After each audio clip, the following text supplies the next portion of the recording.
In a quiet alley of Pittsburgh's South Side, where streetlights cast faint, wavering pools of light, a modest boarding house stood resilient against years of rust and rain. Its whitewashed walls gleamed softly, wooden beams still carried the faint scent of varnish, and the red-tiled roof glowed warmly under the fading sunset.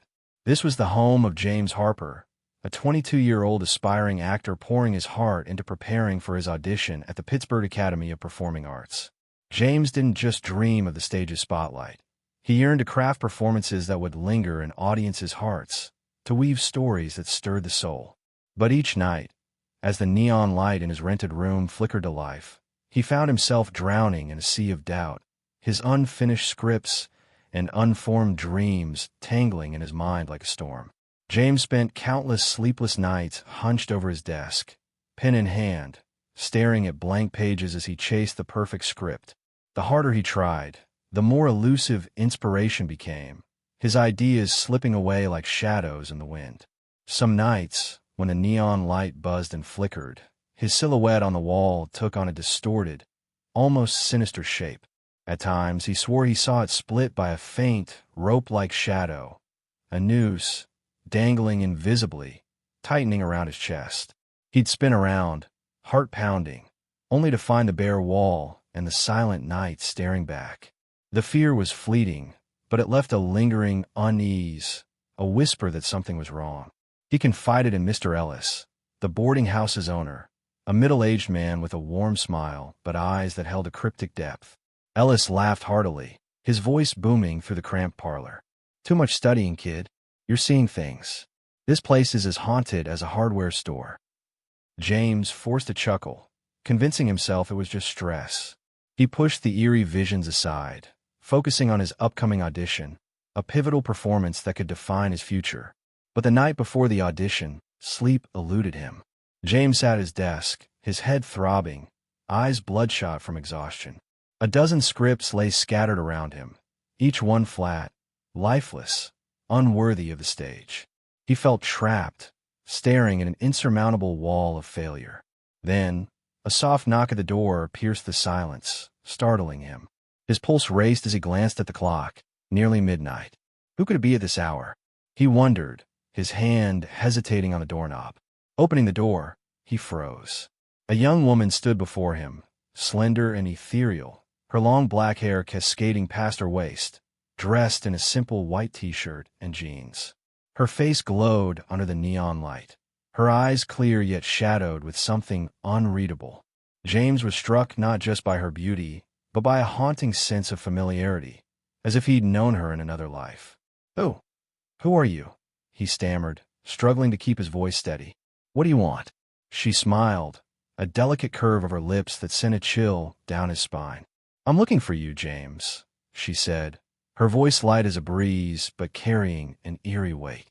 James Harper, from Erie, preparing for the Pittsburgh Academy audition, right? His breath caught, a cold dread slithering through him. "How do you know that? Who are you?" She tilted her head, her hair shimmering like liquid night. "My name's Luna. I ran away from home.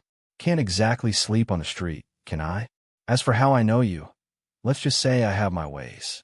Can I come in?" Despite his unease, her earnest gaze disarmed him. He stepped aside, offering her a chair and a glass of water. As they talked, James was astonished by her knowledge of theater, her insights into classic plays, her understanding of emotional depth in acting, were like a spark igniting his creativity. Hours passed, the night deepening, and James found himself opening up. "It's late," he said finally. "You take the bed. I'll sleep on the floor." As he set up a blanket, he confessed, "Tomorrow's my audition, and I still don't have a decent script. I'm going to bomb it." Luna's smile revealed a deep dimple on her left cheek. "Don't worry," she said confidently. "I'll help you." That night, Luna guided him through a new script, a poignant tale of a young woman who fled home after a bitter fight with her stepfather. The story was raw, its dialogue pulsing with heartbreak and hope. Luna coached him on every gesture, every inflection, until James felt the character's soul merge with his own. He rehearsed with a fervor he'd never known, the shadow of the noose forgotten in his passion. At dawn, before leaving, Luna handed him a silver necklace with a pendant engraved with the word Sunday. "Wear this for luck," she said, her eyes glinting with an odd intensity. "Return it to me after the audition." James nodded, a surge of confidence warming him. He caught a bus to the audition venue in Oakland, the morning fog curling around the city's steel bridges. His candidate number, 24397, meant a long wait until late afternoon. When his turn came, he stepped onto the stage and poured his heart into the performance. The story of the runaway girl captivated the audience, their silence giving way to thunderous applause. But one judge, renowned director William Grant, reacted strangely. He leaned forward, his face pale, eyes wide with shock. "Young man," Grant said, his voice trembling, "do you know someone named Luna Sunday?" James frowned, shaking his head. "No, sir. I don't." Grant slumped back, his hand clutching his forehead. "That script you performed, where did you get it?" "A girl named Luna helped me write it last night," James replied, unease creeping in. "She came to my boarding house, and—" Grant interrupted, his voice urgent. "This girl, did she have a dimple on her left cheek when she smiled? Long hair, about 17 or 18. James nodded, a chill gripping him. "Yes, that's her." "Who is she?" Grant's eyes locked on the necklace around James's neck, his face draining of color. "That's her necklace," he whispered. "Take me to her. Now." The ghost of Sunday. James and Grant rushed back to the boarding house, the city blurring past in a haze of dread. The room was empty, the air heavy with silence. James called Luna's name, but only echoes answered. "She must have stepped out," he said, his voice unsteady. "Let's wait." Grant's hands trembled as he sank into a chair. He began to speak, his voice thick with grief. Luna Sunday was his daughter, nicknamed for her birth on a bright Sunday morning. A prodigy of the stage, she had vanished 3 years ago after a heated argument with her stepfather. Rumors swirled that she'd taken her life in a Pittsburgh boarding house, but her body was never found. Grant had never stopped searching, haunted by guilt and loss. James's heart pounded as he listened, the room seeming to close in around him. Dusk fell, casting long shadows, but Luna didn't return. Desperate for answers, James led Grant to Mr. Ellis's quarters. "Mr. Ellis, did you see a girl leave my room today?" James asked, hope fading.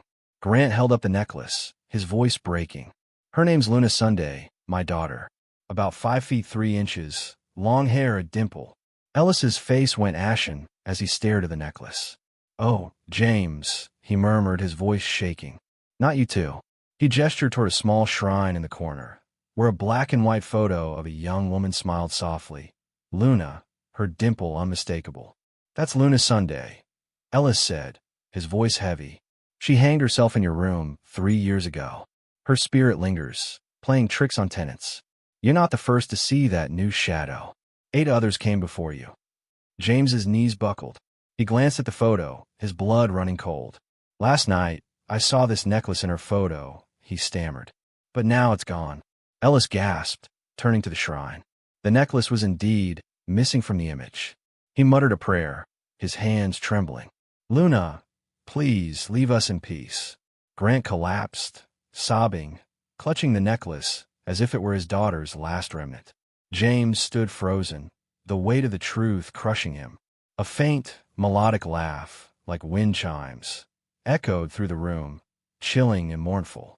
The days after, James passed the audition, but the victory fell hollow. The boarding house became a place of dread, and he moved out soon after, haunted by Luna's smile and the shadow of the noose. Grant retreated from the theater world, dedicating his life to plays about loss and redemption, a tribute to his lost daughter. Ellis continued renting the room, but no tenants stayed long, driven away by whispers of laughter and fleeting shadows. Somewhere in the darkness, Luna's presence lingered, her story unfinished, her laughter a reminder that some secrets are bound to the places where they were born.